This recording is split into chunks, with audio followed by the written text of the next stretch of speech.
Welcome to One Take. I am the face of One Take and the voice of One Take. Gil, I'm here Daniel. with Daniel.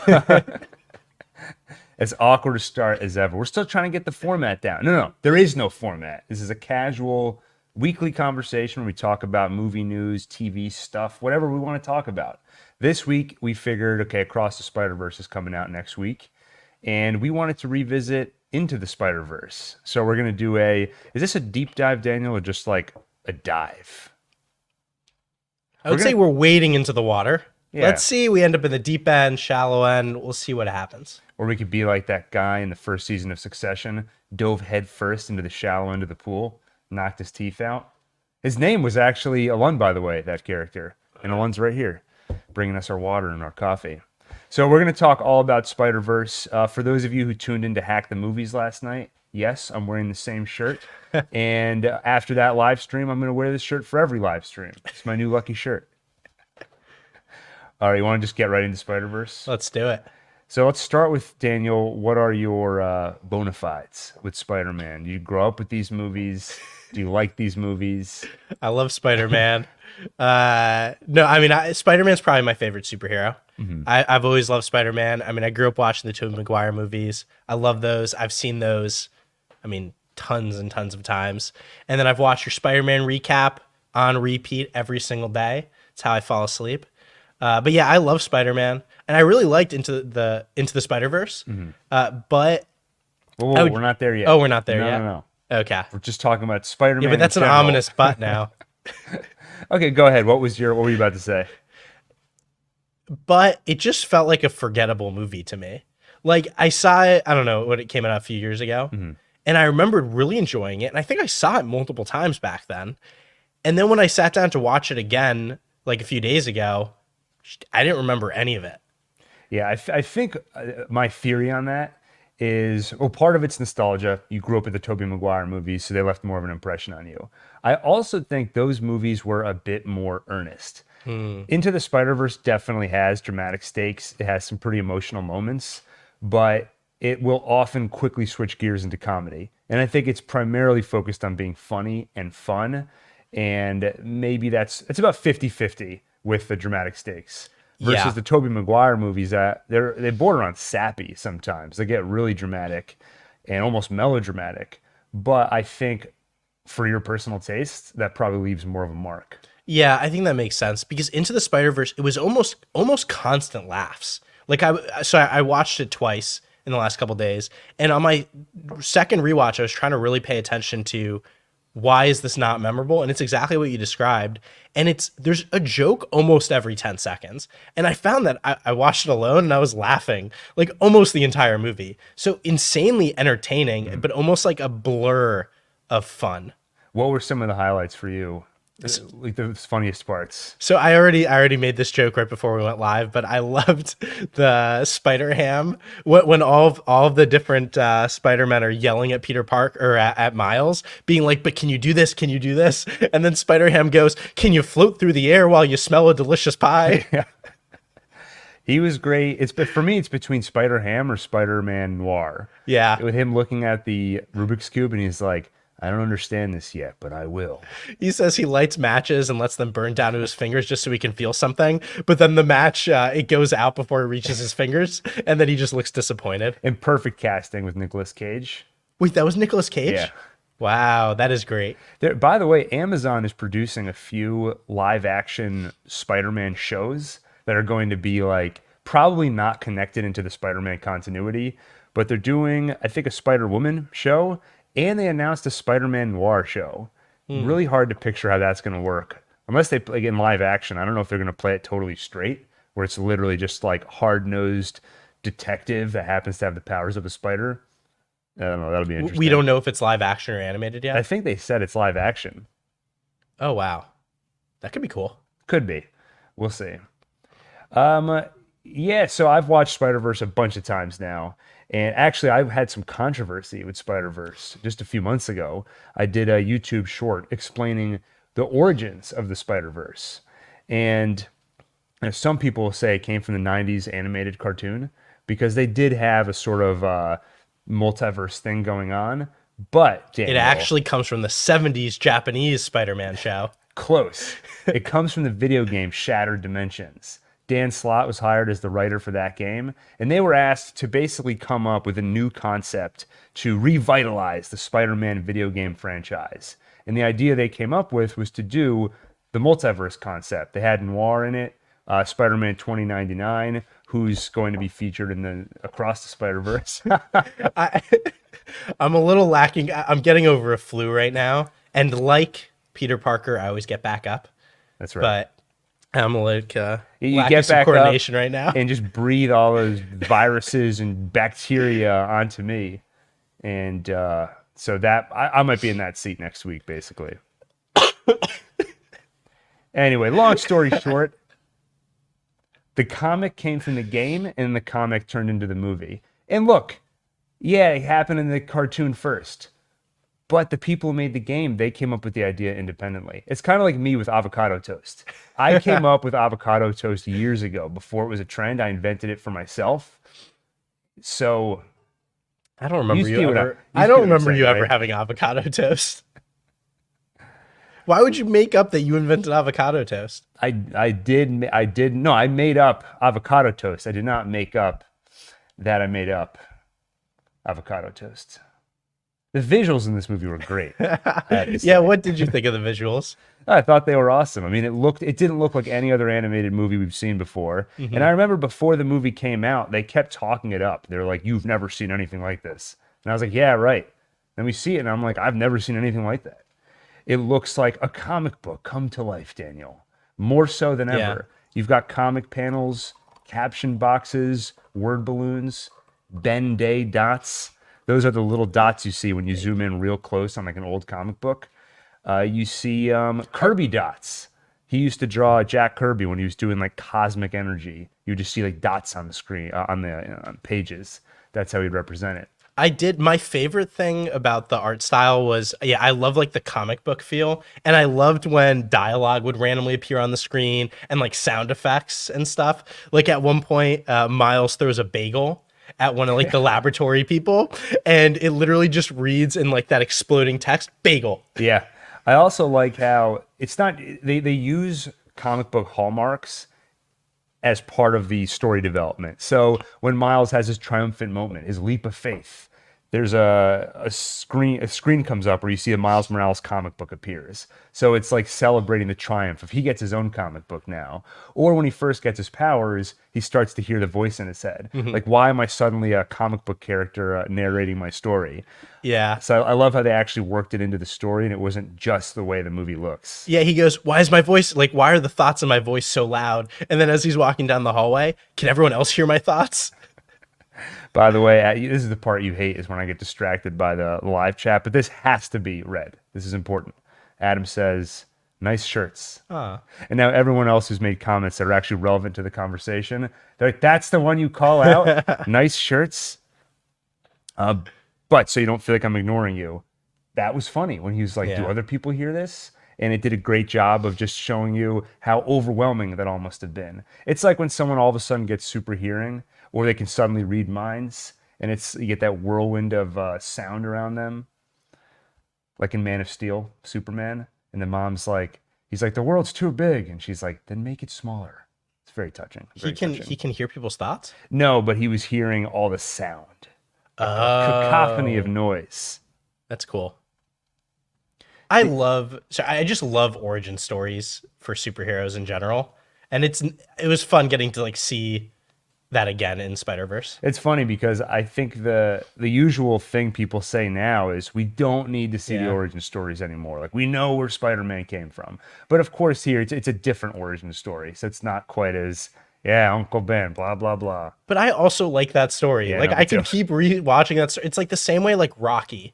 Like that underdog fighter story is just awesome. Like I just want more and more of that. And it has been now almost a decade since the Uncle Ben origin story was actually portrayed on screen. It's 2014, Amazing Spider-Man. And then I guess let's say spoilers for Into the Spider-Verse, definitely, but also spoilers for every Spider-Man movie. Because I just think in the course of this conversation, we might spoil like Spider-Man 3 or something. If you don't know about Uncle Ben yet, Uh, Danny Biggerstaff, by the way. Speaking of movies that feel like comic books, how about Punisher Warzone? Can I get an F for Ray Stevenson? Ray Stevenson passed away earlier this week. I knew him primarily from this movie he's mentioning, Punisher Warzone, which was the follow up to Thomas Jane's The Punisher. This one went a lot more comic book. It definitely delivered on the carnage you would expect from Punisher. But of course, let's pour one out for Ray Stevenson. And, you know, back to Spider-Man now. It's a bummer because we're talking about Uncle Ben and now Ray Stevenson. Let's get the vibes back. Sophia, God bless everyone. Have a good day. You too, Sophia. Thank you. Okay, we talked about the visual. Anything else on the visuals of Spider-Verse, Daniel? Oh, yeah, here's one thing. I remember the first time I watched this movie. The one thing I didn't like as much is sometimes when the visuals went crazy, like when they were fighting in the climax of the Super Collider, it gets a little incoherent where it's like, I don't even know what the hell's going on. Like buses and trucks are flying around. And I know that's kind of the point of the scene. But I remember when I feeling like if it gets so chaotic that you can't even keep track of where everybody is, it starts to feel a little just random. And annoying. But I didn't think it happened much, but I agree. There were like a few moments where I just sort of felt a little annoyed. And I was like, all right, let's just wrap up the craziness. Yeah. Like it felt like it was just going to give me a seizure. Like all these weird lights and colors. Which might just be us getting old, because that's if you turn on basically any children's cartoon nowadays, it feels like everyone relax. Like, why is everyone yelling constantly? I actually felt a little bit of that with one of my nitpicks for Guardians 3. Was the bickering between characters I enjoyed because it makes them feel a little bit like a family. But when it just devolves into yelling at each other, A, it's kind of annoying. And B, it just hits a little close to home and reminds me of my own family. I guess I'm not as old and sensitive as you yet, because I didn't even notice that in Guardians, to be honest. Like I'm sure if I rewatched, I would notice it. Or maybe it's the opposite. I'm just so used to the yelling. You know those high pitch frequencies that only young people can hear as you get older? Yeah, this is the opposite. Oh, I'm going to play one of those frequencies throughout this entire podcast just to drive you crazy. You're like a symbiote. Any sound frequencies between 4 to 6,000 hertz is lethal to you. You start to see the symbiote starting to like pop out of my chest. It would explain a lot if I found out that you had a venom or carnage inside you.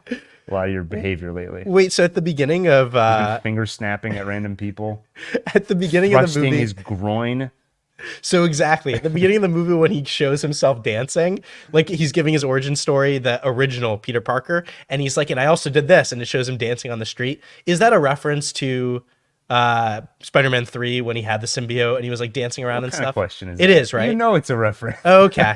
I just want to make sure. I've been a little, out of touch with the. Yeah. So it's meant to be sort of an amalgamation. They always say, actually, if you look at the reviews or interviews, they'll say it's meant to be kind of an amalgamation of all the Spider-Men that you know. Okay, because it's a radioactive spider, which is different, right? It's sort of like the Tobey Maguire one, but also like the Andrew Garfield one. Okay, so that's the idea. In terms of the actual like specific references, it definitely leans heavily in the Tobey Maguire direction because you get the upside down kiss with MJ.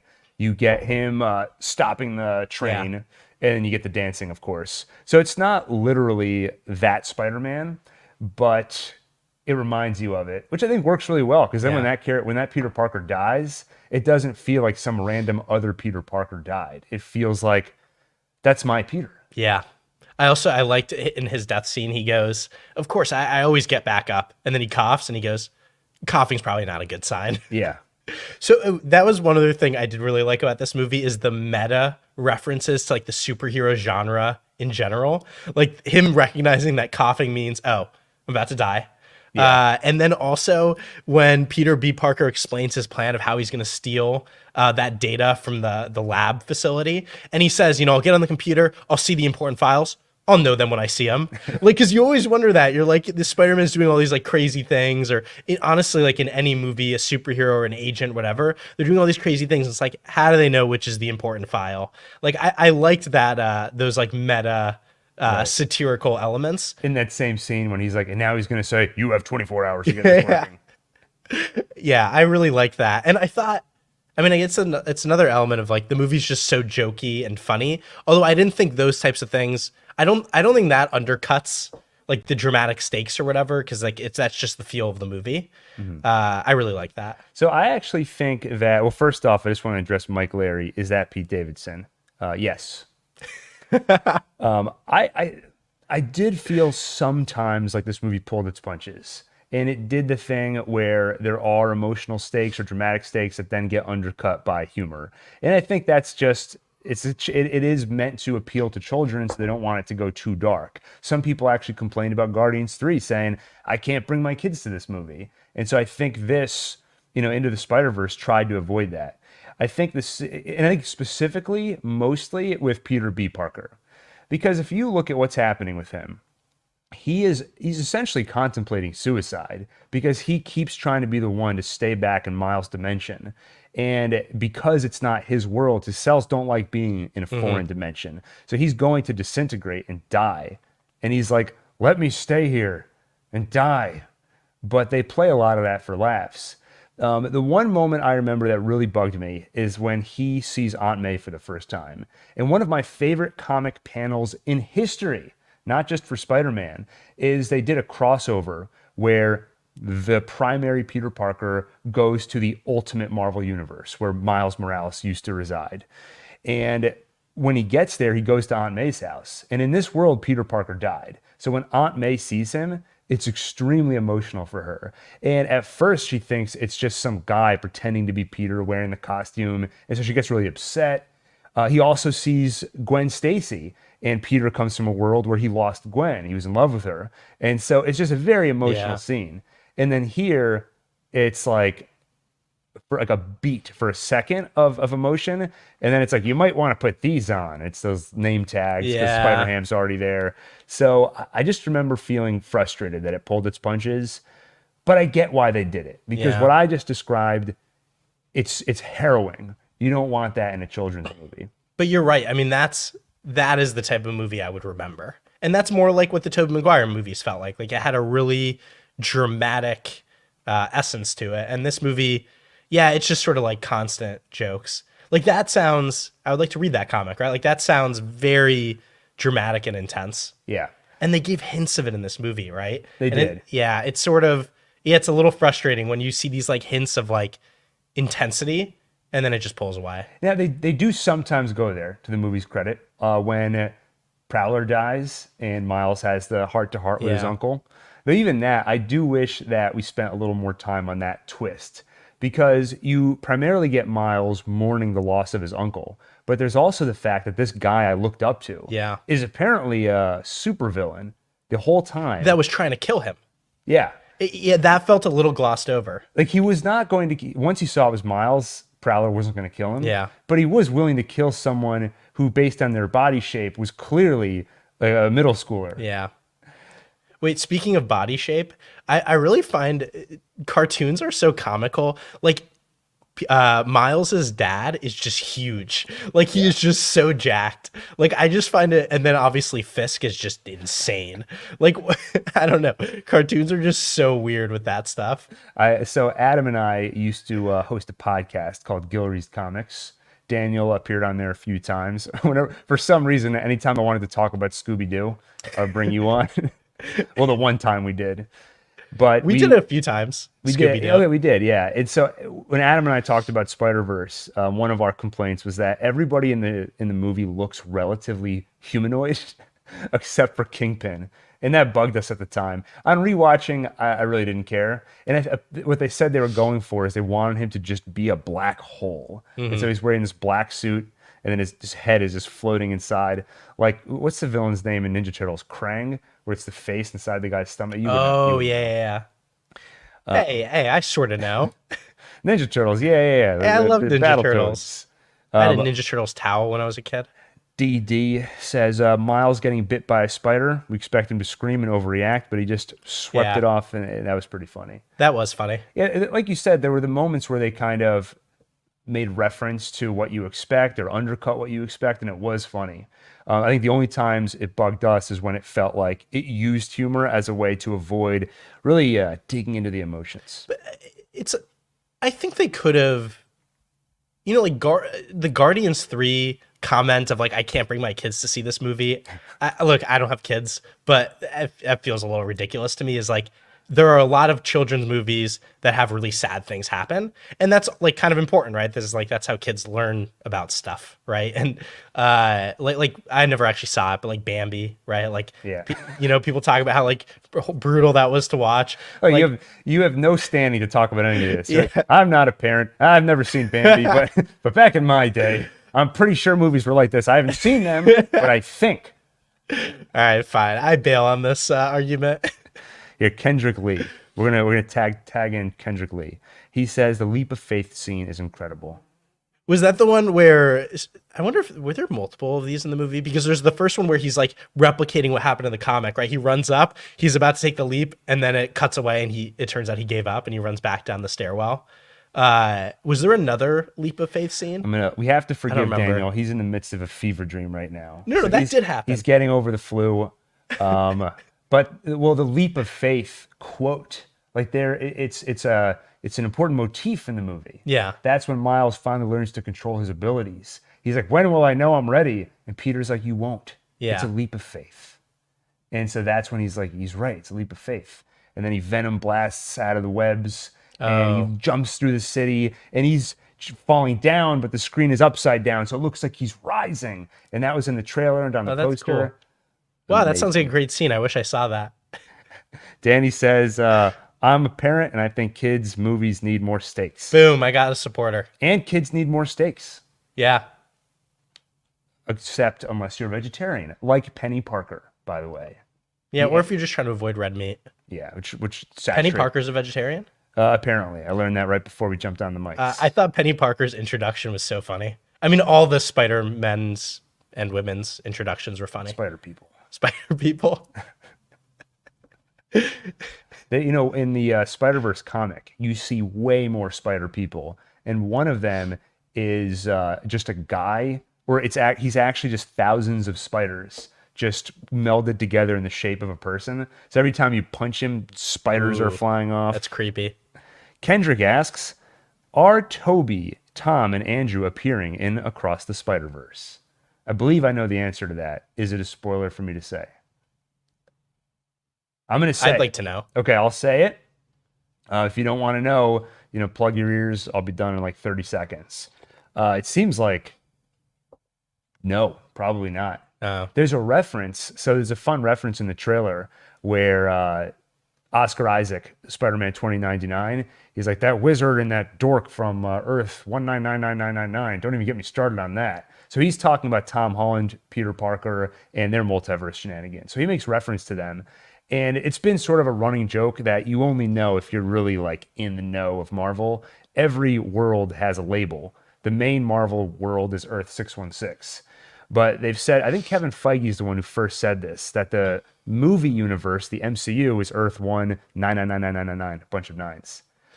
So are the Spider-Verse Earths in the same multiverse as the live action movies? It's basically it's what do they call that cat? Schrodinger's cat. Yeah. They haven't said officially. Right now, when they are asked about it, they give a sort of legalese answer, which is, we're doing our own thing over here, like that Earth 199 thing. That was just like a fun joke, just a reference. I think they're afraid to say they're in the same multiverse. So it's kind of like they're not until they are. But if you take that reference at face value, it says they are. He's referencing Tom Holland. Tom Holland interacted with Tobey Maguire and Andrew Garfield. I mean, actually, the first trailer for Across the Spider-Verse started with Andrew Garfield. There's like a scene that they played in a bunch of the Amazing Spider-Man trailers where he's just like falling through the sky and it's on his back and you see the fabric of his suit like moving in the wind. The Across the Spider-Verse trailer started with that, which got me pretty excited. So my headcanon is that they're in the same multiverse. I think the legal answer is we can neither confirm nor deny. Well, they probably don't want to confirm it because the physics implications are mind-blowing. I mean, to have animated realities in the same multiverse as live-action realities, I don't know, like, what would happen if they crossed over? Yeah, that'd be worse than Oppenheimer. Well, actually, to be fair, SpongeBob did explore that, right? There were some SpongeBob movies where there were animated characters in a live-action world, so... That's right, yeah, and Hasselhoff. Yeah. and Keanu Reeves showed up. Yeah. Oh, Keanu Reeves did show up. Yeah. So you know what? They could do it. It can work. Kendrick Lee misses the days of the Better Call Saul season 6 and live vids you guys did every episode. Let's just start doing that again. I was thinking we can just start making up episodes, just reacting to them. And Sophia says, "Have a good day, everyone. God bless you all." You too. I think anytime she sees that the vibes just need an injection of positivity, because you were bringing this down with all that talk of how we're gonna tear the multiverse apart. I don't know. We've kind of jumped around on the movie. Let me check my notes, see if there's anything we didn't mention. Spider-Gwen. She was one of the standouts in the Spider-Verse comic. In part, I think just she looks awesome. Just great costume design. I think it translated really well into the movie. She gets a little bit of an arc of her own in this. Yeah. I don't do Friends anymore. I thought her introduction was awesome. Like, I really love the scene where Miles walks into the class late. He makes his really lame Einstein joke. They say time is relative. And then there's just the awkward silence. And then Gwen laughs and then goes, "Sorry, it's just so quiet." Yeah. Like, I thought that was a great introduction for her personality. And then I loved seeing the connection between the two characters of them like trying to talk with each other while the movie's playing, like in the back of the classroom. I thought, in general, I thought the movie did a great job of just introducing characters and immediately getting you to care about them. Yeah. Like the same way, right when Miles is introduced, he feels just so relatable with him like humming while he's studying. Or I think he was actually like working on his artwork. Yeah. Which that movie was made. I mean, that song was made for this movie, by the way. I didn't realize that. Oh, I didn't realize that either. Yeah, that's the Chance the Rapper song, right? I don't think so. Really? Chance had something in this movie? I'm making that up. Post Malone. Oh, Post Malone. Yeah. There is a Chance reference in the movie also. Probably. I think. Kendrick Lee, can you fact check that for us? I'm too busy rewatching your Better Call Saul live streams. I also just like all the little details that you see when she gives you just enough of her origin. Like, you don't need to know all the details, but if you pay close attention, she says, "I couldn't save my friend Peter Parker." Yeah. And you see that he was the lizard and transforms back into a human. Oh, I did not realize that. If you go back and read the comics, basically Peter was jealous of her superpowers, and I think he was trying to give himself. And he's like, "You have the powers of a spider? How about the powers of a lizard?" But she ended up, I think, having to kill him. So I might be getting some of those details not exactly right, but definitely he was lizard, and they show it in the movie. Oh, wow. I did not realize that. Yeah. And by the way, that just her quick explanation of her like arc and background, that was dramatic and intense, right? Like seeing her, even just for that split second, seeing her holding the dying Peter Parker. Like those were good bits in the movie. It goes to show you, like, so often when we talk about a movie that doesn't work for some reason, we might say, like, that character died, but I didn't care because they didn't spend enough time developing them and getting me to care about them. But the truth is, like, she gave us this 1-minute origin story and got us to care right away. And I think a lot of that comes from, it can come from the performance and it can come from the visuals. But if you execute it right, it could come from the score. But they can inject all the right ingredients in there and get you to care and feel something quickly. Yeah, I feel like a lot of it is just to do with how relatable the characters felt, right? Like she felt relatable from the beginning as well. Yeah, that's always the thing people say about Spider-Man, how relatable he is. And I think they did a great job with making Miles relatable in a different way.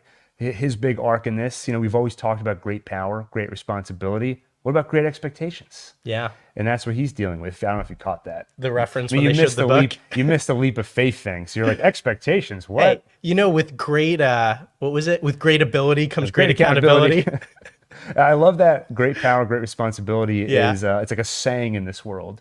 Or if you look at the comic of Peter Parker's origin, it's called like The True Tale of Spider-Man or something. So basically in this world, there's a real Spider-Man. And then I guess they've done comic books adapting his real life story. Do you remember when we were kids and we would play with action figures and the way we would use that line? No, I don't remember that at all. Okay, so this became canon when we were growing up, was we would play like with like Spider-Man action figures and stuff, and we would have one of the action figures say, "With great power comes great responsibility." And because it's such an important line, as they say it, they would always float upward. You don't remember this? Now it's like the floating upward. I vaguely remember. And so we would use that as a hack, like when you're playing with the action figures. If like your character, like let's say you had a superhero that didn't fly and they needed to get up to a higher ledge, they would just say that line. It's so profound. Yeah. It's like you're rising up to the heavens. So that they could float up and then they can get onto like the ledge or whatever. Anyway, during this movie, I remember that. That's great. With great power comes great responsibility. I'm gonna start floating. One thing I often find when we do this is that you'll hear a criticism or hear some praise, and it almost becomes a meme that just sticks in your mind and you just parrot it. And so one of those things that I found myself parroting is, I love the chemistry between Gwen and Miles, but I'm glad they didn't make it romantic. They didn't take it there. It is romantic. Well, but they didn't get to the romantic place yet, Okay. right? They just shook hands and like they were just friends.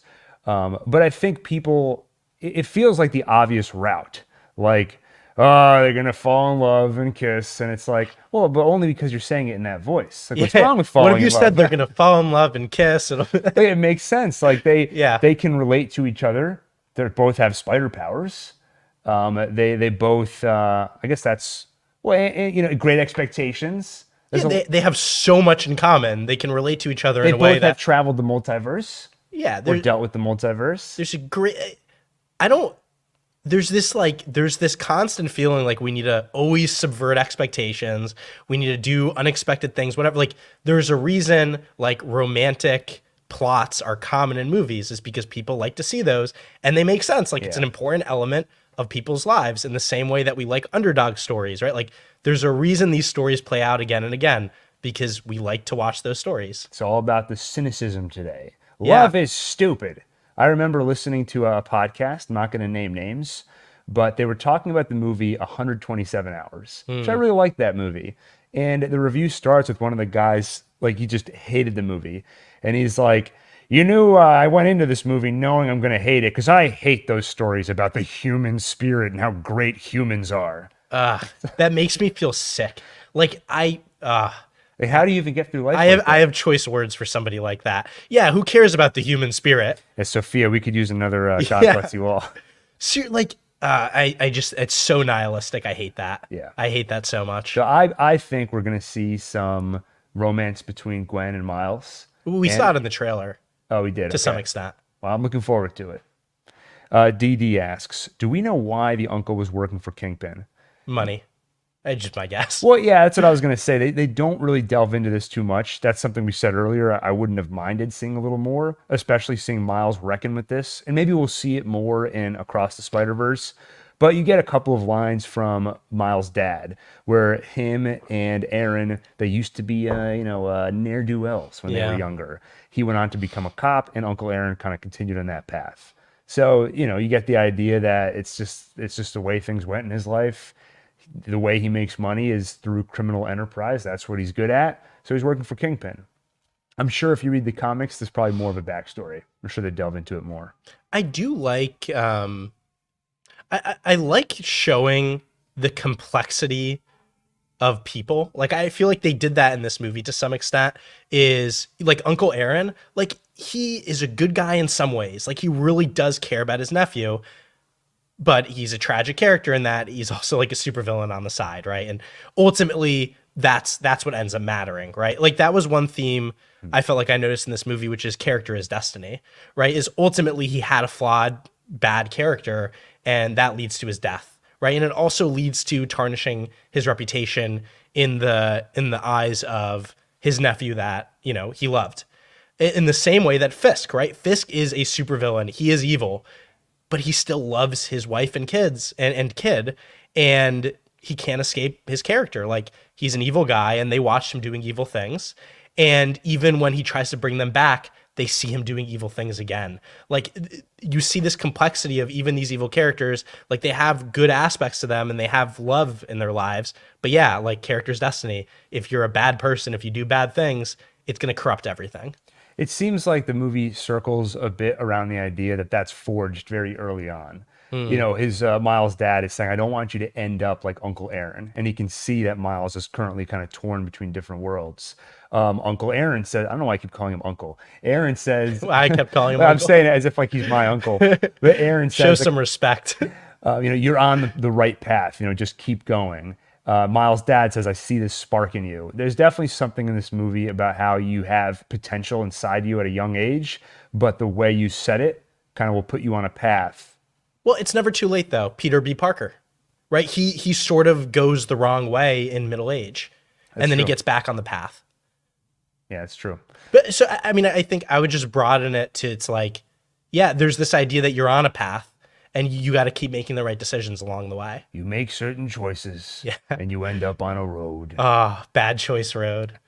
That was for Kendrick, who asks, by the way, what are your thoughts on the Spider-Man 2 game trailer with the symbiote suit? Have you seen this? No. It looks really cool. Yeah. Yeah, this is a sequel to the Spider-Man PS4 game, which is widely considered to be the best Spider-Man video game of all time. Some people consider it to be the best Spider-Man movie of all time. Just saying it has the best story, the best version of Peter Parker. It's another on my FOMO list if I wish I played more video games. Yeah. And maybe I can finally make that happen this year. Tears of the Kingdom. And then, they're bringing Venom into Spider-Man 2. And it just looks so cool. You get to use his powers. You're shooting tentacles everywhere. But you can see it's starting to affect Peter Parker's personality. Because he'll save civilians. Like he'll swing with a civilian and just toss him on the ground. And Miles is like, this is so unlike you. That looks really cool. That does sound cool.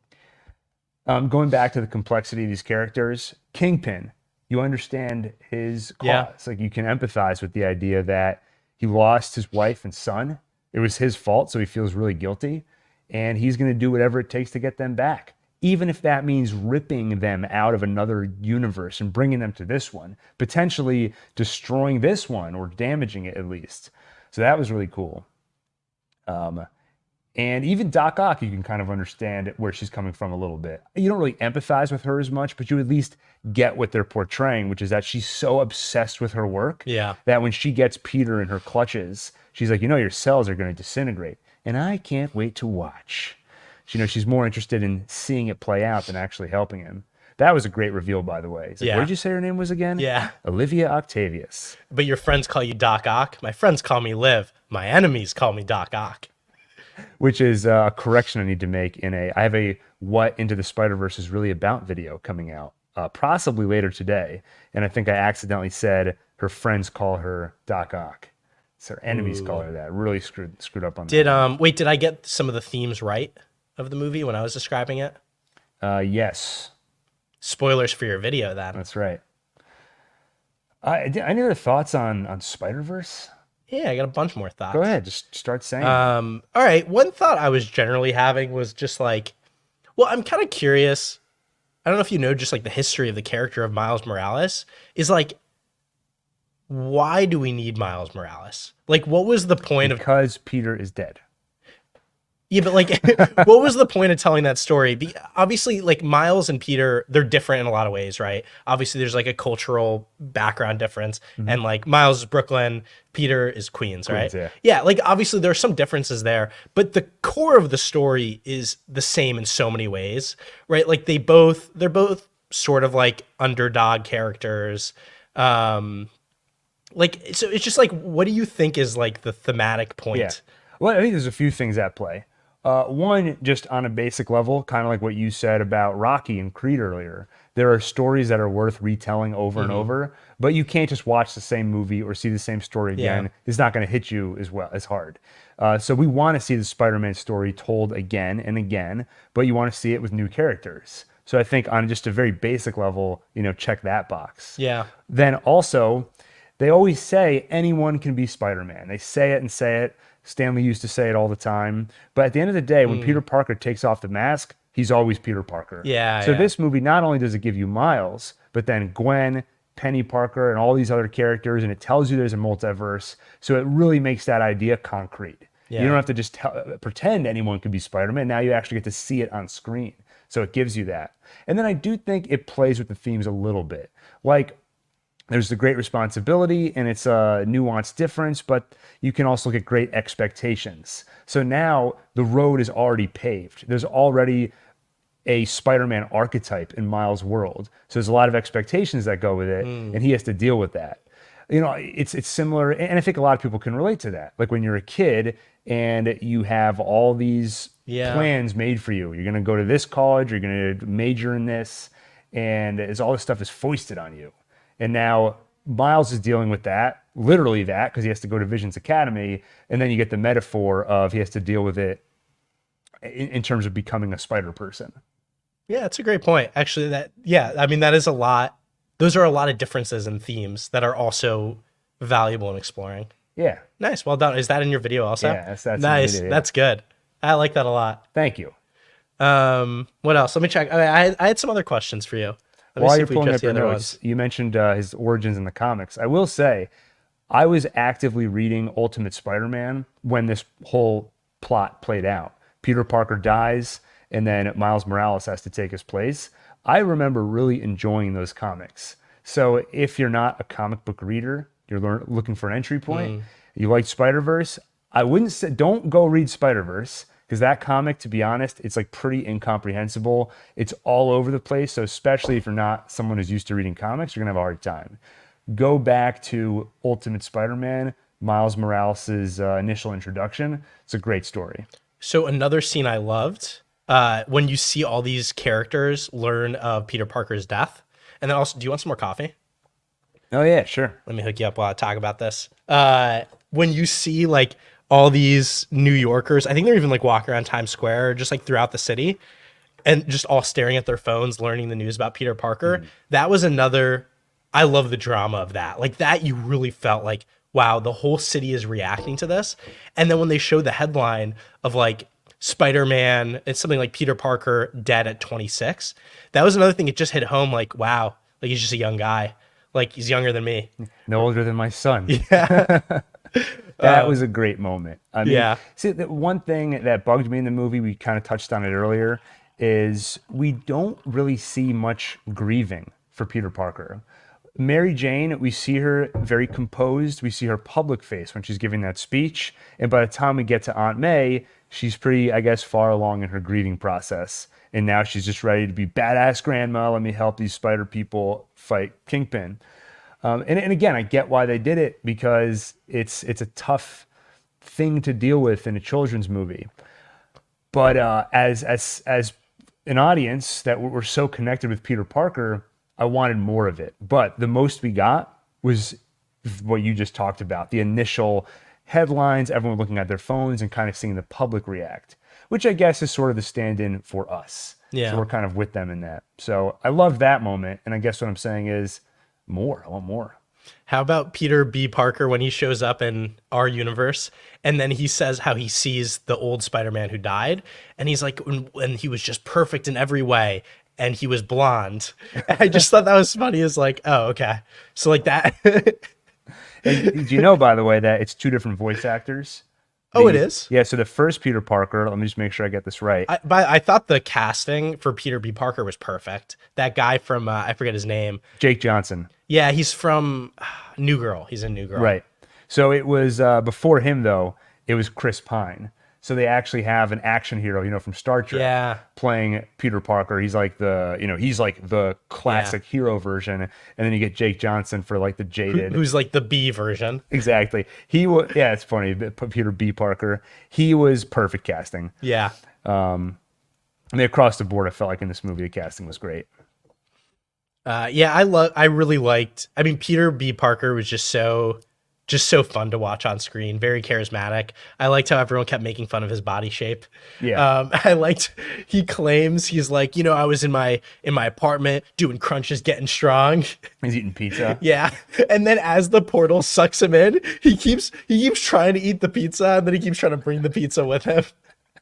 I also found his gut, I feel like, was kind of inconsistent. Like sometimes I'm like, how did he even fit in that suit? And then other times, I feel like he's like sucking it in. Yeah. Like when you're at the office, you don't realize it, but like you get home from work and all of a sudden you're like, just let it out. Like in that Simpsons episode where they're all about to get on a bus to go to the Super Bowl, and they see there's going to be a girl on the bus with them, so they're all like, and as soon as she leaves, the guts all pop back out. We got a few questions in the chat here, Daniel. All right. Digital Crow. So, if in one universe the identity of one Spider-Man is exposed, does it happen to them all? I don't think so, right? Yeah, I don't think we saw anything in the movie to imply that. No, I mean, the universes are separate, right? And now if somebody traveled from one where the identity was exposed to another, then they would know and could tell people. It would be really annoying if Yeah. you're Spider-Man and you're like, wait, because of some stupid animated movie, it's not even on my dimension, I'm exposed now? Let me call up Doctor Strange and see if he can do a spell for me. Like that nerd on Earth 1999. Yeah, I guess, it seems like, okay, Donnie says, I think there would be a cluster of worlds where Spidey is exposed and endless worlds will. Yeah, I think that's basically the answer. Every possibility exists, but we don't see any evidence that they affect one another. Yeah. There just happen to be a bunch of universes where his identity is exposed. If they did affect each other, everything would go to hell, right? Because there's an infinite number of universes. So literally everything has happened in every one of these universes. That's right. String theory. Anyway. Kendrick says, Peter B. Parker, I think, is my favorite character in the whole movie, a very relatable character. And he's that great mix of relatable, funny, but also gets some drama. Yeah, I mean, when he goes through his backstory, and he talks about how like he made some bad investments. Yeah. Like I thought that was very funny and also like relatable. I love bringing in the real world stuff too. Yeah. Like the Spider-Man, and that Christmas song. I don't know if that's real or not, but the popsicle definitely was. Yeah. Yeah. So that was fun. What else, Daniel? What else? Should I read? I also have, the world famous one take Spider-Man recap. I'm going to announce this here right now. I'm expanding that to include every Spider-Man movie, which means Spider-Verse will be on there. I feel I'm allowed to do that because now that Across the Spider-Verse references Tom Holland, boom, same multiverse. It goes in the recap. And I don't know if you're going to reveal it here, if it's a surprise in the video, but like when you say every Spider-Man, you mean every Spider-Man. No more. What would you call those comments people are making? Like nitpick. I need a harsher word. What's like a harsher word than nitpick? Ask ChatGPT. No more people telling me, "Oh, you forgot this movie." No, every Spider-Man movie. Every Spider-Man from movie. every dimension. What about that Spider-Man cartoon from the 90s? Not a movie. That's a TV show.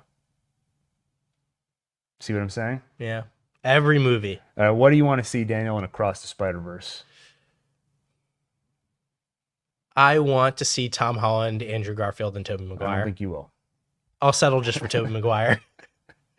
I mean, I would like to see some more dramatic stakes. Or there were dramatic stakes in the first movie. I want to see those actually hit home a little. Yeah. Like I loved, again, Guardians 3. I loved how intense it got at times. Yeah. I would love to see that in this movie. I don't think we're going to see it. I would even throw out No Way Home. That movie got very dark and intense at times. Andrew Garfield saving Gwen or MJ? MJ, yeah. Yeah, MJ. Yeah. She was my MJ. You also got, check this out, ready? I think you're going to like this. I think this gives credence to maybe we are going to get more dramatic stakes. Because like comedies are shorter than dramas usually. Yeah. Comedy is faster. Fast is funny, as I always say. Is this movie long? So Into the Spider-Verse, 1 hour, 40 minutes. Across the Spider-Verse, 1 hour and 20 minutes. Much more efficient. I'm just kidding. Yeah, I was hoping for an efficient Spider-Man movie. You'll be in and out before you know it. Across the Spider-Verse is clocking in at 2 hours and 16 minutes. Wow. Okay, that does give me hope. Our dad always says, he's been saying this since we were children, if a movie is shorter than 2 hours, it sucks. He's like, I can't imagine how you film hours and hours of footage and all you can find is 1 hour and a half that works. And I always tried to explain to him, I'm like, but they write a script. It's like you're not filming a 40-hour movie and then cut it and you only find 90 minutes that works. Like you went in with the intention of shooting 90 minutes. But I will say, like, if you pick out your favorite movies, I bet you they're all at least 2 hours long. The other issue is our dad sleeps through half the movie, right? So if it's not, if it's only like an hour, he's basically watching a TV show. I want to start a Twitter account where you can literally just rate how good a movie is by what percentage of the movie did our dad sleep through. Like Guardians 3, he only slept through about a quarter of the movie. Movie gets a 75%. Guy Incognito. Did you guys already talk about the fact that Spider-Verse is the best movie? Yes. Don't go back and watch though. Yeah, we definitely did. We definitely said that. Yeah. Well, where would you rank it? Out of all the Spider-Man movies or out of all movies? Spider-Man movies. Okay, from every dimension? Out of all movies. Let's see. It's better than Braveheart, worse than Goodfellas, but definitely better than the Mario movie from the 90s. Worse maybe than the recent... No, better than the recent Mario movie too. I think so. How does it compare to Planes, Trains, and Automobiles? Oh, and what's that Keanu Reeves movie? Candy. Matrix? No, with the phone booth. Oh, SpongeBob. No, with the phone booth. Bill and Ted? Bill and Ted, yeah. Ranking it with the Spider-Man movies, I mean, definitely better than the Andrew Garfield movies. Yeah. And then that's it. The Tom Holland movies, I mean, Tobey Maguire movies are top. Mm-hmm. And the Tom Holland movies, to me, still have more dramatic depth than Spider-Verse does. So Daniel just said, by the way, the Tobey Maguire movies are top, which means that he thinks Spider-Man 3 is better than Into the Spider-Verse. I actually blacked out Spider-Man 3. Blacked out. Symbiote. Venom. Black. Okay, Spider-Verse is better than Spider-Man 3. Spider-Man 3 I can't even rewatch. I find it too, annoying. Actually, if I rewatch Spider-Man 3, I enjoy it more because you don't have any expectations. You're not as disappointed. No great expectations. That's right. But it's pretty funny, actually. Like, Sam Raimi brings a lot of his sense of humor into Spider-Man 3. Like, if you compare the Spider-Man movies to Evil Dead 2, Spider-Man 3 probably comes closest. So if you go into it without the hype of, we're going to see Venom, it's going to be great, Sandman, it's more enjoyable, almost as a comedy. So I did a Spider-Man ranking video a while ago, went very in-depth. It's like an hour and a half long. Check that out, just look up Spider-Man ranking, one take. Where I put Spider-Verse, and I still agree with this, I put it in the number 2 slot. I put it right behind Spider-Man 2. And that's just a personal preference. Because you and I, like we said, we like the sappier, dramatic, melodramatic Spider-Man. And to me, Spider-Man 2 was the best example of that. It kind of perfected on the formula from the first Spider-Man. But I think Spider-Verse is very good, so I put it at number 2.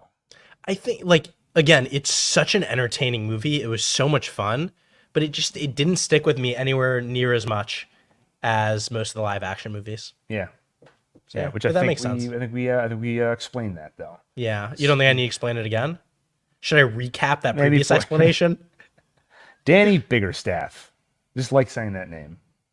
I want to see Peter and Mary Jane get to have a wholesome relationship with their happy ending. Well, we see in the trailer that Peter B. Parker now has a baby. Yeah, that's right.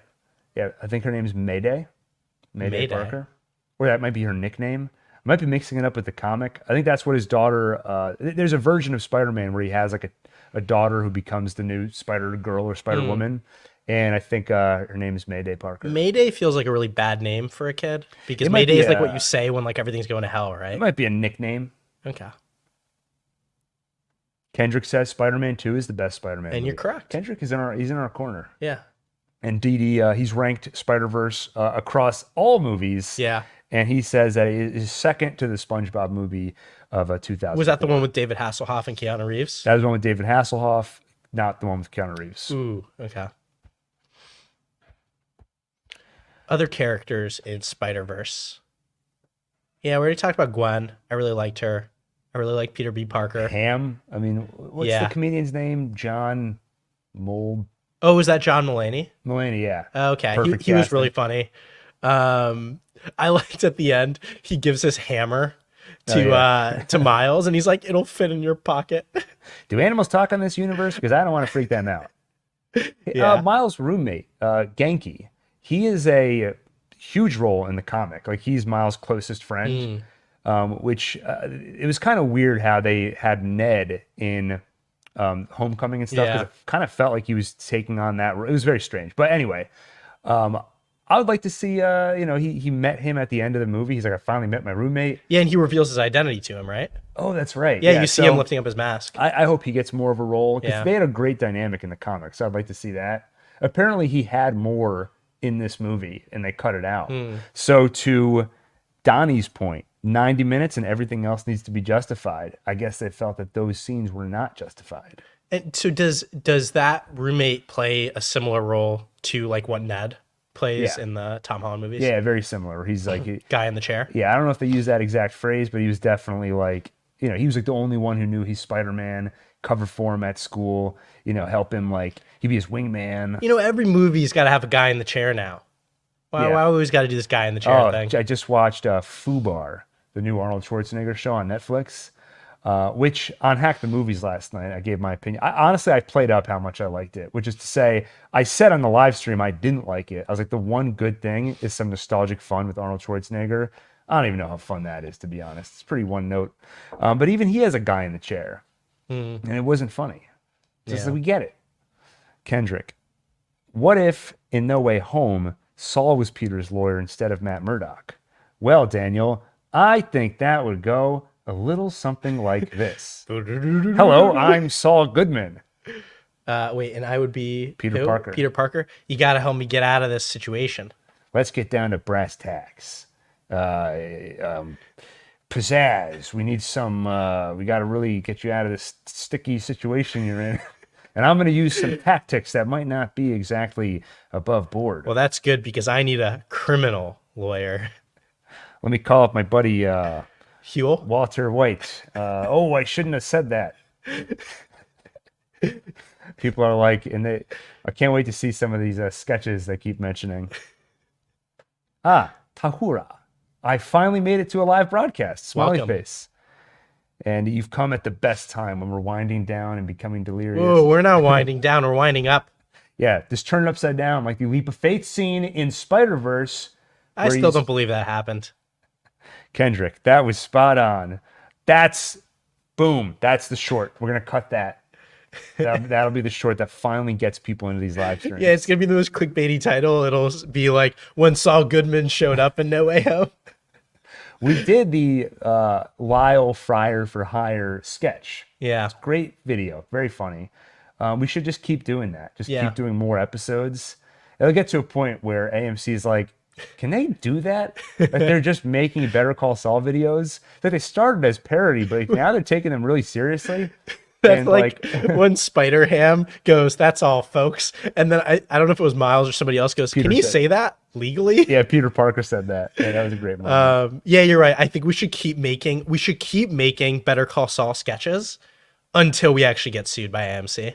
And I'm gonna keep trying to get Peter Dyseth, Yeah. who played Bill Oakley. I'm gonna keep getting him on as a guest. No, I really want to do more sketches. Gil, you got to write more sketches. Yeah, someone suggested we do Sauloween. Ooh. Just a cross of Michael Myers, Saul. Because the Halloween video was so successful. Yeah. Hey, actually, I saw this morning at one point there was a 60-minute window where it got 8 views. Wow. Hey, look, it is cool though. The video is still getting views. And for context, Gil wrote a 4.5 hour, 4 hours, a 4-hour video that recaps every single Halloween movies. How many movies is that, Gil? 13. 13 Halloween movies with sketches interspersed between them. I don't even, calling them sketches, I think kind of undermines, like there's a whole storyline. Yeah, it's a short film. 30-minute narrative that plays out between the reviews. Yeah. That connects them all. There's an in-universe canonical reason why we have to watch all of them. And it features my descent into madness and evil and your fight to save the world. That's right. It's I highly recommend it. Highly recommend. Donnie Biggerstaff. I'd be down to watch a regular series where Saul fixes movie plots for their protagonists. We should do that, but we just got to change the name. We'll make it like Paul Bookman. Paul Bookman. They're going to say Paul Blart Mall Cop. Yeah. How come that never took off into a franchise? That should have been the next Captain America. Is Paul Blart Mall Cop canon in the MCU? What Paul Blart Mall Cop is really about?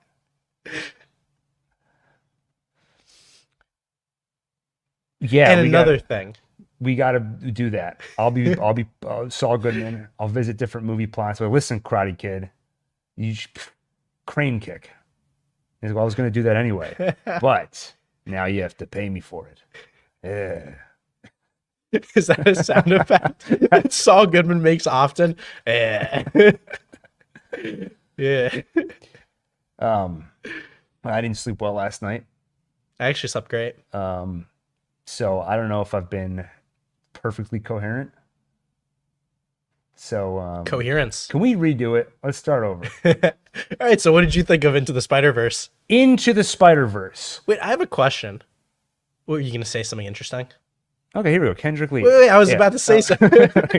Wait, Daniel's one. Every time we finish, we sit down. Like, how did that go? Daniel's like, could you just? You get distracted by the chat, and then I feel like I'll say something great, and you don't answer me.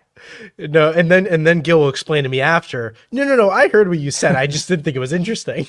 Well, So Kendrick Lee is way more interesting. He's coming up with gold here. we'll get to Kendrick in a second. What if Saul Hey. was Peter's lawyer instead of Matt Murdock? You would never come up with No, that. that was gold. I agree, and You'd I be hope. like, what if Peter met Miles? Like, he did meet Miles. That was the whole premise of the movie. It was great. I really like Kendrick's ideas. I agree that most of what he's saying is more interesting than what I have to say. Not just Kendrick, but bigger staff. We'll right, get go- to him in a second. Go ahead. Across the Spider-Verse, it's a reference to Across the Universe, right? Movie sucked across the universe. Terrible, really disappointing. I love the Beatles. Yeah, anyway. So you carry that weight, and they're literally carrying the Statue of Liberty. Like, do you get the symbolism? Okay, Wait, do you get the symbolism? I need help. Can we do it? we'll talk about this offline. Into the Spider-Verse, is that like or is So that the sequel is called On to the Spider-Verse. wait, what? No. The sequel's Across the Spider-Verse, right? Yeah, and then the sequel to that is Beyond the Spider-Verse. Do we already know that? That's true. Yeah, it's a 2-part movie. Like, Across the Spider-Verse is part 1. So is Into the Spider-Verse like a reference to anything, or it's just like, hey, we're going into the Spider-Verse in this movie? I think that's all it is. Okay. All right. Should we go to Danny Wait, that Biggerstaff's? was what you were. That was. It was all just a that- question. I just wanted to know. I think the people listening wanted to know also. Well, Kendrick wants to know something. How did this channel start? Can you give a brief explanation? Gil, you're good at recaps. I can't give a brief explanation because it is anything but brief. You see, I was doing crunches in my room, and then something Getting really strong. weird happened. And weird stuff happens to me all the time. All right, we'll do this one last time. So I've been Mr. One Take for about 3 years now, and I've been the one and only until now.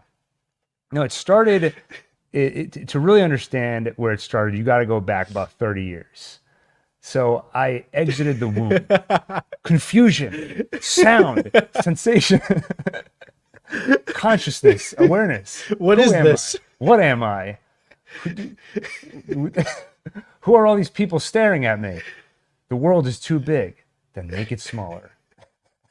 With great power comes great responsibility. And great expectations. That's the part they don't talk about. It started with... Well, we've always made videos. Yeah, You should at least explain that part. Yeah, I've always had an interest in film, stories. I used to write stories a lot when I was younger.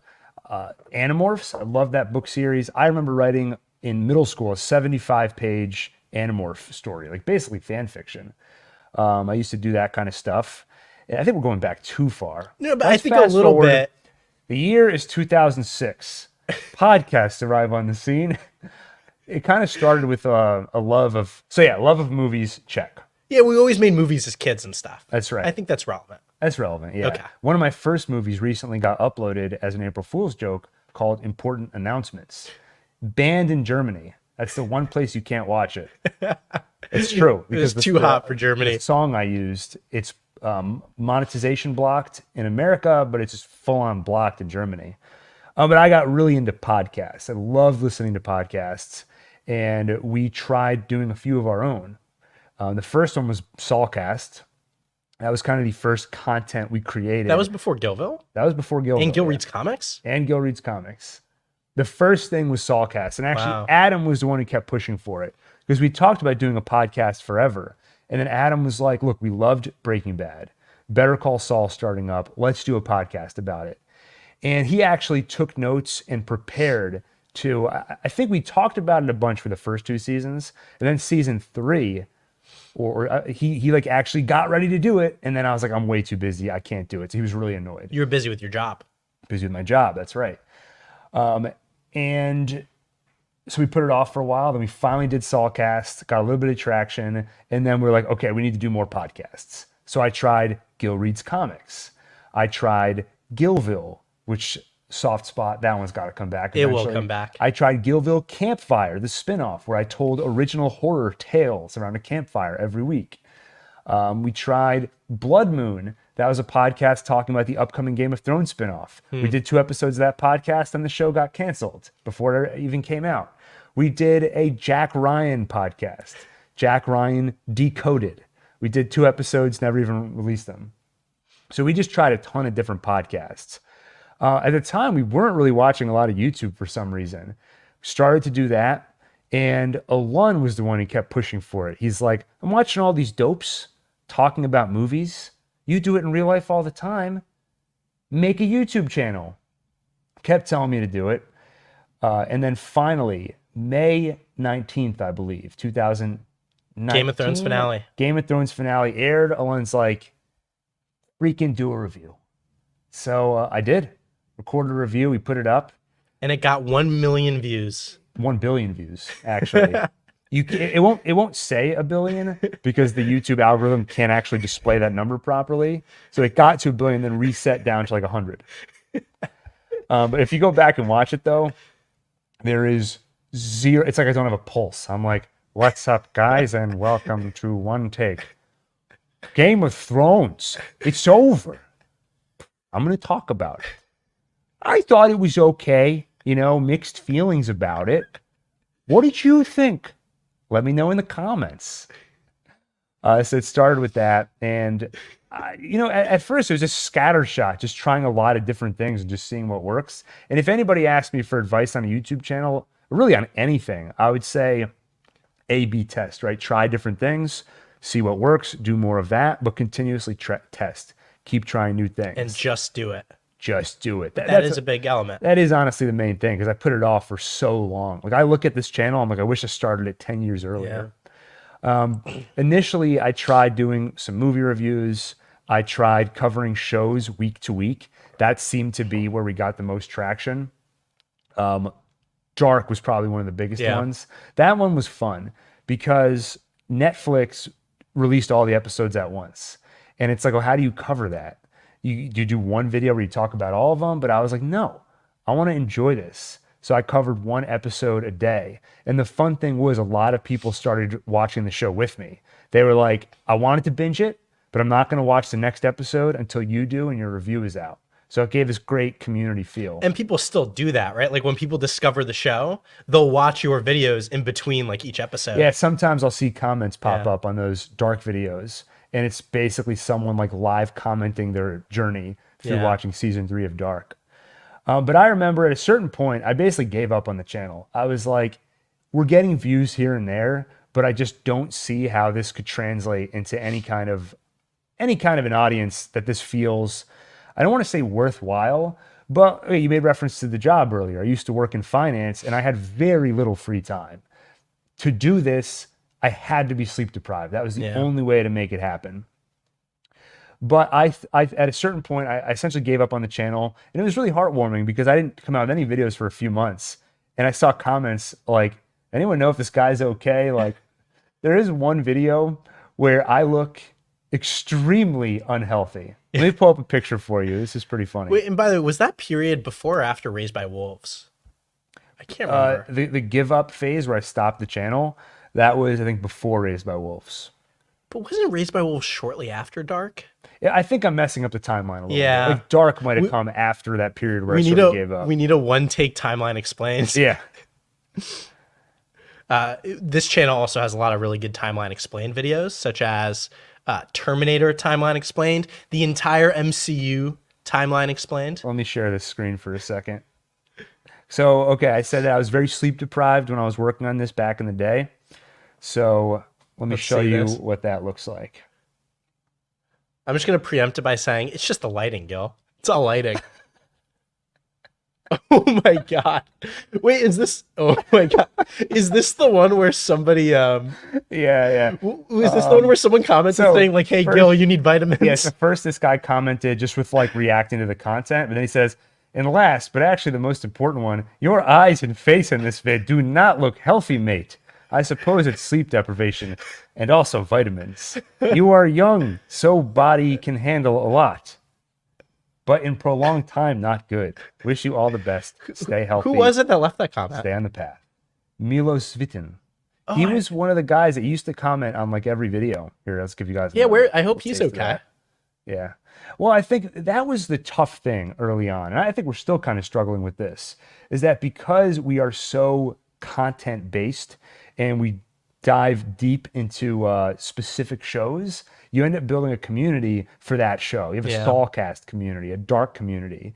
And some small percentage of those people will follow you to the next thing, like Omar Yeah, I was gonna give Omar a shout out. or Kendrick Lee, etc. These are some of the people that have followed us from one piece of content to the next. But I kind of gave up on the channel, and but then I said I'm going to try one last time. The difference, though, this time is that every video I'd done previously was kind of off the cuff with just some bullet points, and it was that kind of a casual video. But I said I want to put a lot of effort into this one, and I spent 100 hours writing, rewriting, recording, editing, and that video was the Better Call Saul final season predictions video. That was the first scripted video I did. Put a ton of effort into it, and it took off. Like by today's standards, I don't think it did insanely well, but like I remember it hitting 10,000 views. We'd never had a video do that before, and that was YouTube telling me Yeah.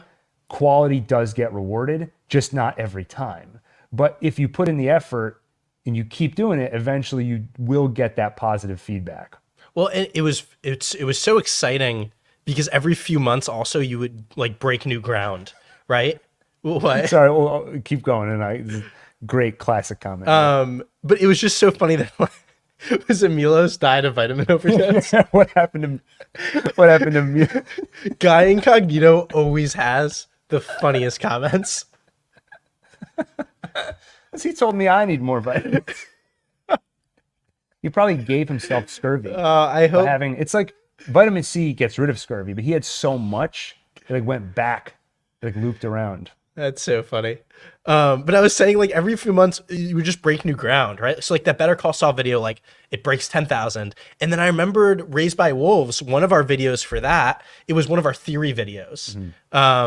Trailer breakdown.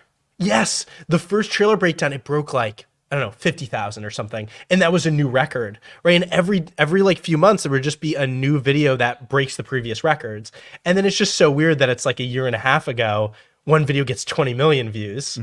And so, I don't know, it's like a little weird since then, right? Right. The huge record's been broken, but it's not exactly replicatable. Replicable. But then there's still hints of it, right? In that a video essay will break 1 million or whatever. And anyway, it's just been a interesting journey. Yeah, but it's the same lesson you learn from Spider-Man. You get knocked down, you got to get back up. Yeah. It's a cliche, just do it, but that really is it. Like you got to just. I've talked to a lot of people that want to start YouTube channels, and they just haven't done it. Like, yeah, I really want to, and you just. And it's not a time problem, I think, for most people. It's a motivation problem. But I remember for me, there was this like profound moment where I was horribly just unhappy. I was working like crazy at work, barely sleeping, wasn't getting enough vitamins, and some personal stuff was going on. I'm not going to talk about it, okay? And I get back to my hotel room. I was living out of a hotel at the time because I was traveling for work, and I was really upset. And I was like, you know what? I'm going to get that goddamn piece of paper. You know, at the hotel, they give you those little like Post-it notes.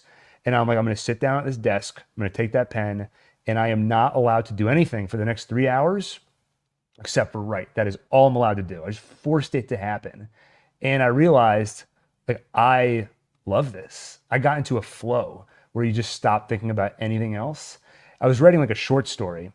And it's like you just start to feel like you're in that world of the story you're writing. And I rediscovered this love of writing I had. I hadn't done it in probably 15 or 20 years. And that was the spark. From that, that's when I got motivated to do Sawcast, got motivated to do all this other stuff. So it literally is, you have to just force yourself to do it, you know? Yeah. There's great comments went by here that we missed. Omar was expecting Daniel to come with the history lesson today, not Gil. It was you famously botched. Yeah, I was going to say, this was a much more coherent history lesson than the ones I usually give. Somewhat. It was a rough start to this history lesson, but then we got into it. That the Gil that has the dark eyes and is like basically halfway dead, that's Gil B you want to take. Gil is the Night King. And Alun says, limes get rid of scurvy. I learned that from Monkey Island. Alun learns most of his life lessons from video games. I mean, not much better than me. I learned most of my life lessons from movies. Which someone got mad at me for that. Like on my Terminator review, they're like, thank you very much. I do not get my life lessons from movies. Okay. That's awesome. The master has failed more times than the adept has tried, my brother. That's right. Very true. I started the leftovers from chat suggestion, and it's a big meh for me. Yeah, a lot of people kept telling us to watch the leftovers. Yeah, one of my friends says it's the best show he's ever seen. I'm still skeptical. I do remember I started watching it way back when it was actually airing.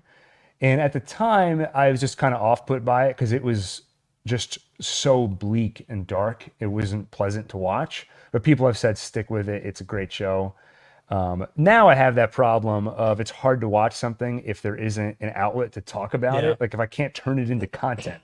And I guess we can talk about it here, but we can also just talk about, like a news story I read, which is a lot less work than watching an entire series. Well, I'm still excited though about the, I really want to go through Quentin Tarantino's book. I think it's called On Film, where he just has a chapter on like all these different classic movies. I think it would be so much fun to go back and watch those and then talk about them here. Yeah, agreed. And like, I think people are always up to talk about, like, I don't know how into the leftovers people are like still going to be, but to go back and talk about an old classic, I think there's interest in that. Yeah, for sure. I don't know, Applelock, would you watch that? What about you, Incognito? Have you watched Ozark? I just started it. It's great so far. I watched a few episodes. I watched a few. I didn't love it. I think part of it is I watched it so soon after Breaking Bad that it was kind of like an uncanny valley where it feels like they're trying to imitate that show to an extent, but the characters aren't anywhere near as, like, the trick of Breaking Bad is they get you to empathize and sympathize with the character before he goes down his dark path. So you're kind of with him. And then you get to that complicated place of like, at what point do you wipe your hands clean of it and say like, I am not on this guy's side anymore, versus Ozark, piece of crap from the beginning. So it's kind of hard for me to get into, but there was an addicting quality to it. He gets into those tough spots. You want to know how he's going to get out of them. I also kind of feel like that show is really dark. And I kind of feel like I only want to watch a really dark show if it's like really good. You know what I mean? Mm-hmm. Otherwise, I just don't really want that like in my life. Right. It's kind of like, is it worth it? Yeah. I was thinking about that yesterday because I watched this movie Inside with Willem Dafoe. It's about a guy, he's a thief, and he goes into this penthouse apartment to steal all this artwork. And then they accidentally trip some security system and he gets trapped in there. He's trapped in there for a long time. It's kind of like Castaway. This is what they said on the Hack the Movie stream last night. I forget who made this comparison. Might have been Joey C. But he basically said it's like Castaway, but instead of an island, it's a penthouse apartment. Pretty accurate description.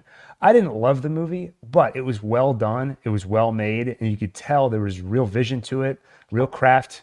And there were some themes and some ideas in it, and I thought about them.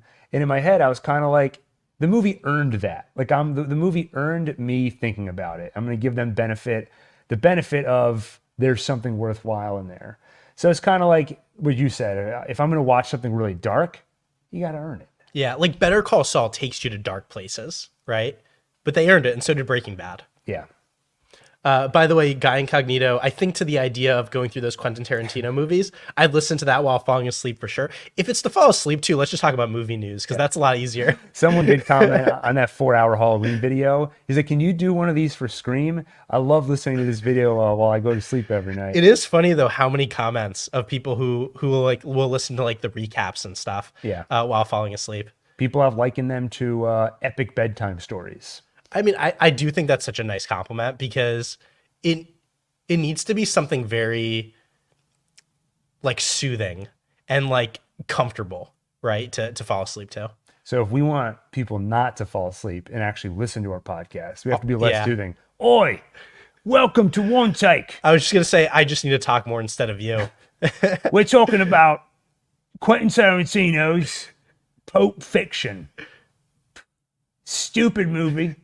It's not even in order chronologically. You know I love chronological order. When Gil was working on his entire MCU timeline explained, he was losing his mind. Where everything he talked about had to be in chronological If Daniel's talking, order. they're like, whoa, wait a minute. Is this conversation gonna be in chronological order? Everything must be chronological.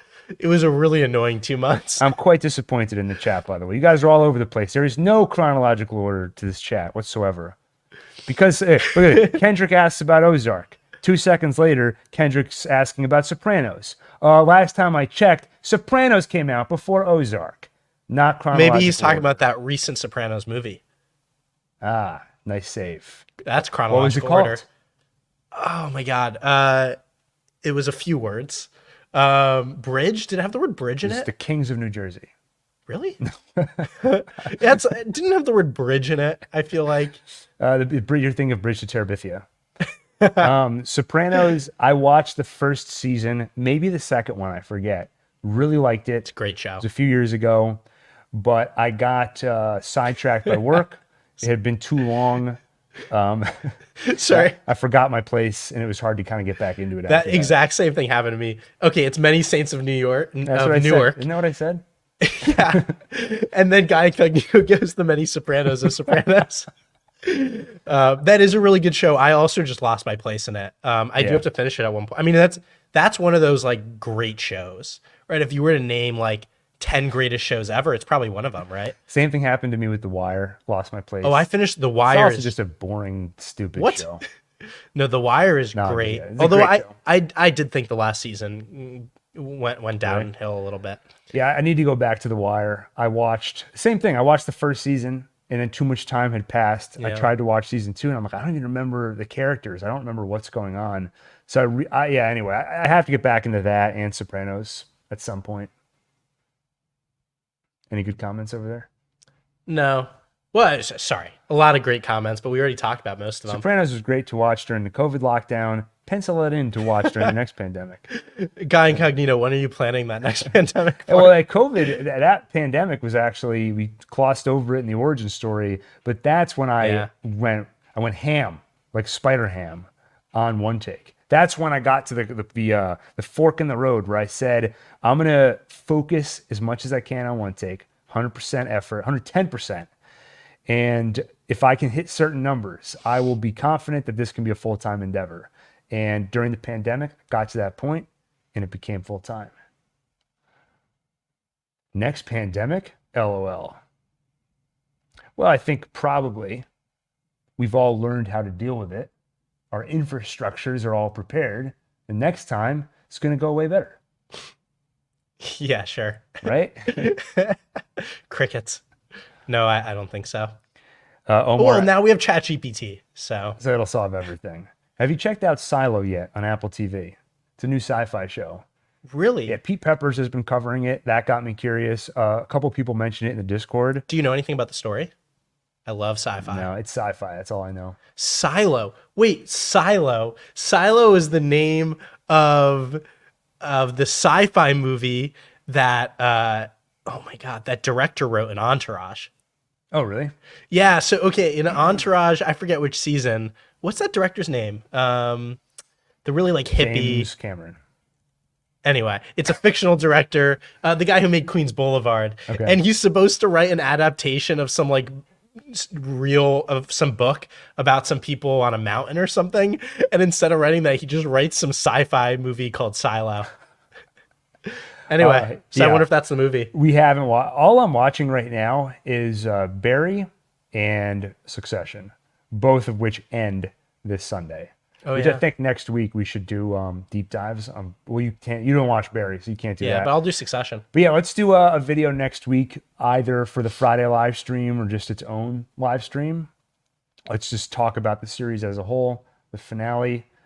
That one might actually get a little bit of an audience, so you're gonna have to be more coherent than you were on Spider-Verse. Wait, did you have you started working yet on your video essay about Succession? Oh yeah, so I'm toying with potentially doing a what Succession is really about, breaking down the themes and the deeper meaning What do you of the mean show. toying with it? You're definitely gonna do. We put it on the calendar. And it's on the calendar. It's a lot of stuff goes in that calendar, you know. No, you should definitely do it, though. Succession has a lot of really interesting themes to explore. So I have been rewatching the show and keeping a spreadsheet where I'll basically write down moments from the show. And like one column is theme, and then another column is character. So when I'm writing the essay, I can just filter to a certain theme and be like corruption, and then just get a bunch of examples that tie into that. So you know, that's I guess I don't want to go down the whole rabbit hole of like, is Succession a comedy? We'll save that for next week. I'll just trigger you. It's definitely a comedy, Gil. Then why don't I laugh? Why don't I laugh when I watch Well, it? if you're curious to hear more about that, watch the video essay when it comes out. What about Ted Lasso? People keep recommending that. I've just never gotten excited about it because it's like a comedy, right? Yeah. I don't know. I just don't How get. dare you? I don't get that excited about comedy TV shows. I hear it's a dramedy and it's kind of like heartwarming. And we need that right now because here they are. Big shoes. Big shoes. Success. Oh yeah. Yeah. DD. Very Big nice reference. shoes. To replicate, you just got to keep saying it until everyone's uncomfortable. I need to be like him. Jeremy Strong, is that Yeah. his name? He gets so into Yeah. his work. He's like a method actor. So he is Kendall whenever he's on set, and all of his coworkers find it really annoying.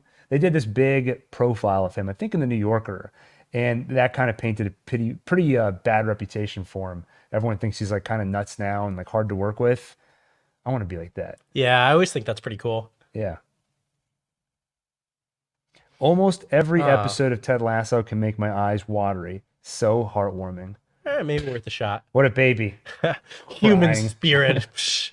Pshaw. Pshaw. All right, maybe we'll check out Ted Lasso. Yeah, people do keeps coming up. Dan, I wanted to ask you this before we went live, but maybe I'll ask you now so I can get it on record. Last night was a busy night for me. I did that live stream. I was up late. Then Adam and I had a big debate about one take. He basically thinks we should shut the channel down. Yeah. I'm not sure. I don't know if I want to do that. And then afterward, I was so stressed out. I was like, I want pizza.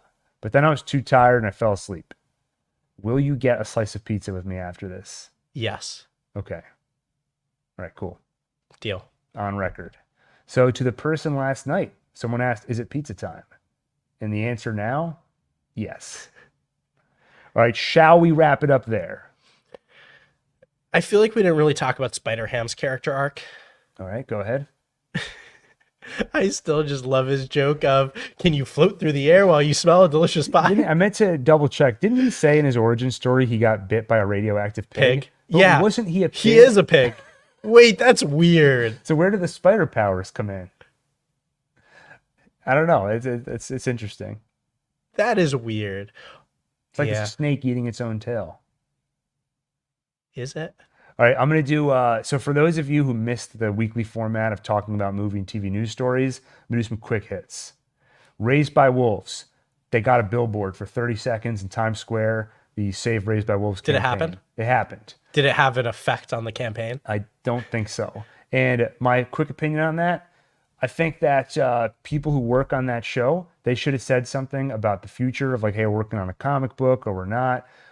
Because yeah, this is a waste of money, I think. Yeah. I don't know if that would have done any good. But if they had come out and said something about like, hey, look, you're in good hands. Like the show's not going to come back. This is too expensive. It's not going to happen. But we're going to wrap up the story in a comic book. Then people would have said, okay, we don't need the billboard. Then we can give that money to Kendrick or Guy Incognito. I wonder how much more expensive it would be to make like an animated show instead of a comic. Yeah, Like that's gonna be way cheaper than live action that. to tell a sci-fi story. Guy Incognito. Thank you for the super chat.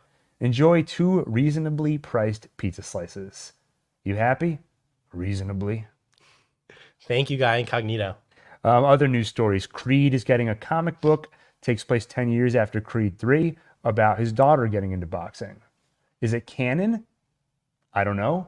I kind of don't like that because I feel like it diminishes the prospects of getting a Creed 4. And now we're going to, if Creed 4 doesn't take place 10 years later, then the comic kind of gives away what's going to happen. We know Creed doesn't die. And that's all that matters. It's the only reason I watch movies is to know. James Cameron said he's writing a new Terminator movie. That's pretty exciting. But he's going to wait a little bit to see how AI plays out. It's a weird news story, though. Kendrick or Guy Incognito, try digging into this news story because you can't find a quote. It's kind of like, it's like anonymous sources. It's like, take my word for it. He said he's writing it. It was at some like investor conference for IBM or something. So like, I don't know. I'm just doubtful. That's all. Do you remember? It just randomly reminds me that Ain't It Cool news website. Like one time they just had an article where you and I stared at it for like 10 minutes each and we couldn't figure out what it was saying. It was about Back to the Future. It was like the headline was, it was something like, we can finally ask Michael J. Fox about the DeLorean. And then the article was essentially, Michael J. Fox is on the scene and he can be asked any sort of questions about the DeLorean or maybe even the hoverboard. Where's the hoverboard? It's the future, folks. And it was just like paragraphs of that. It was like ChatGPT before ChatGPT. It was just complete nonsense. And we were like, wait, is this like, are they making another Back to the Future? These are like sentence fragments. I didn't know what it was. It was very confusing. You should make a video at some point about Back to the Future. Yeah, maybe. I don't know what it would be, but like those movies should be revisited. That's something that I'm one of the things I'm experimenting with right now. So like the weekly thing, roughly from One Take, has been these what blank is really about. But I want to try some other formats that let us revisit movies. When is One Take going to release a movie? It's a great question. But yeah, I want to find a way to talk about movies that doesn't require me necessarily to break down the themes and the deeper meaning. I like doing that. We're going to continue doing that format. But like a movie like Back to the Future, I don't know. How much do people need to see the deeper meaning? You want to celebrate more just that movie's place in pop culture, how fun and funny it is, that kind of thing. So we've got some ideas. I'm not going to say them here. I don't want to get pinned down. But we're going to toy with some ideas. So you're going to see some weird stuff coming soon from One Take. When is One Take going to release a movie? Tonight, 11 p.m. It's premiering. Gil, you finished editing that movie, right? Yeah. It's the Cloverfield Paradox 2. Yeah, and it's actually produced by the same producers as Cloverfield Paradox I have a Sumo 1. fact. So one thing that actually really warmed my heart, the cockles of my heart cockles, was that I was bemoaning the fact that I could never be a sumo wrestler. I was really depressed about it, actually, for a couple weeks. I was basically waiting for my cells to disintegrate. I was like, you're in the wrong universe. Because I'm in the wrong universe. I want to go to the universe where I get to be a sumo wrestler because I'll never get to do that. Never. You only get to do like 2 things in your life, apparently. I did finance, I did content creation, and I get like one more thing. It's definitely not going to be sumo. Or is it? A few people in the comments, some people simply empathized or sympathized with me saying, me too. I wish I could do, I also wish I could do sumo. But then some other people were like, bro, I'm 41 and I just got into sumo because they have amateur sumo wrestling in the United States. So all these people came to my aid, much like Spider-Man in Spider-Man 2, when all the guys in the subway were kind of carrying him and they were like, no older than my son. That's what people were saying about me. They were like, no older than my son. He can still do sumo. So is this the right time to announce that we are rebranding the channel from One Take to Sumo Take? And it's going to be a behind-the-scenes look at Gil's journey into amateur sumo. That's right. And hopefully one day professional sumo. I bought us tickets to Japan 1 year from now, so hopefully you're ready by then. Yeah, pretty soon, I'm going to look like Kingpin. It's going to be just a giant, bulbous, amorphous blob with my head floating in the middle of it. Like Krang, from Ninja Turtles. Exactly. DD. I don't know if it's a hot take, but I liked Back to the Future 2 and 3 also, too. I loved them all. Do people not like those movies? They are definitely not as highly regarded as the first one. When I go back and rewatch them, I do find 2, when they go to the bad future where Biff is taken over, or when they go back in time. Yeah, they go back to the future. Some of that stuff is just like viscerally annoying, like a lot of yelling and stuff, to be honest. Not as good as the first one. I did like them both, though. It's just been a while since I've seen them. I'm going to run to the bathroom. I'll be back in 2 minutes. Get out of here. Man the fort. Josh Silla, what happens if Venom appears in Into the Spider-Verse? What would happen is that I would be really happy because I feel like his powers would fit really well in that animation style. That would be pretty cool to see. I don't think it'll happen, mainly because they've got the Venom movies going on, and I think they're trying to kind of keep them separate, and they don't want to confuse people. Omar, the double back in 1955 and Back to the Future 2 is amazing. I agree. And I was always hoping that in Better Call Saul, when they overlapped with the Breaking Bad timeline, we might get some cool stuff where they recreate scenes, but like from another angle. Like we find out, wait a minute, in that scene, Jimmy was in the corner the whole time and you had no idea. Apparently they had thought about, before they made Better Call Saul, or when they were starting the process of putting it together, they were trying to figure out, like, okay, how do we handle the Breaking Bad of it all? They called it running through the raindrops because the stuff you saw from Breaking Bad, those are the raindrops. Better Call Saul would have to run through them to carve its own story in the scope of stuff we've already seen. And Tom Schnauz, one of the head writers on the show, he said that his idea and what he thought they were going to do is throughout the series flash ahead to Breaking Bad. And that would just be a running thing throughout the show. And they, of course, ended up not doing that. I think it worked out for the best. But that would have been pretty interesting. All right, we have a sumo fact. DD, if that underwear-shaped thing they're wearing falls off during the match, you automatically lose. They always, I noticed when I was watching Sanctuary that depending on the type of loss, they would announce like a different phrase. Like they have a different word for each type of loss. Like that was a loss by underwear thing falling off. I wonder what the word is for that. By the way, we are also streaming this on Twitter and we're streaming it on Twitch. Last week we had one person watching it on Twitch. So if that one person is watching, again, and I assume they are, shout out to you. All right, Daniel. What do you say? Wrap it up? I just came back. What do you got? You have any bombshells? All right, I have some things I've been thinking about announcing. All right. I got a chimp fact. Okay. Clearly making it up as he goes along. Painful. You've been watching Chimp Empire. I started watching Chimp Empire.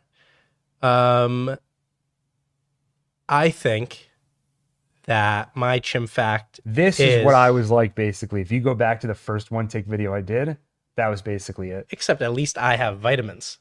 True. I don't have a chimp Yeah, fact. you're like ill voice. You can barely get a word out. Clearly, you're getting the right batch of vitamins. Did you respond to Dee Dee's comment yet? I did, yeah. Oh. Yeah. Well, it was a funny message. That's what got us through the dark time while you weren't at the table. No, I don't think I have anything else. All right. I think let's wrap it up. Okay. So with that, thank you all for watching. A lot of fun this week. Thank you, everybody. We'll be back next week, Friday, every Friday, roughly 10 or 10:30 a.m. Yep. EDT or EST. Next week, I think bonus video. We're going to do a wrap up for Succession, deep dive. And I might go solo for a Barry wrap up. It just feels like a shame that I've been watching that entire series to not talk about it. And then potentially, I've been toying with the idea of doing a what Succession is really about video and a what Barry is really about video. So keep an eye out. With that, thank you everyone so much for watching. Please subscribe. Please like the video.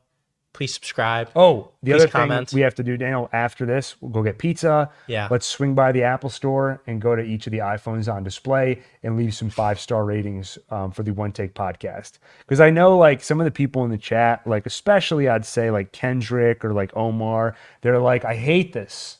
I hate it because it's my eyeballs get tired staring at the screen. I want to listen. podcast. Find One Take on any podcast app.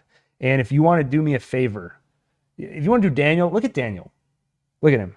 Look at that face. It's like about to fall off. It's like the High Evolutionary. If you want to turn that frown upside down into something, some grotesque thing that somewhat resembles a smile, leave a 5-star rating in the Apple Podcast app. If you leave a review, it's just, that's almost too, it actually makes me uncomfortable. That's like a little too much. Like, you know, you guys are awesome, but like we're not that close yet. So start with the rating, and then maybe down the line we see how things go. You know, leave a review. Last thing. Okay, let's wrap it up. Tell him, Steve Dave.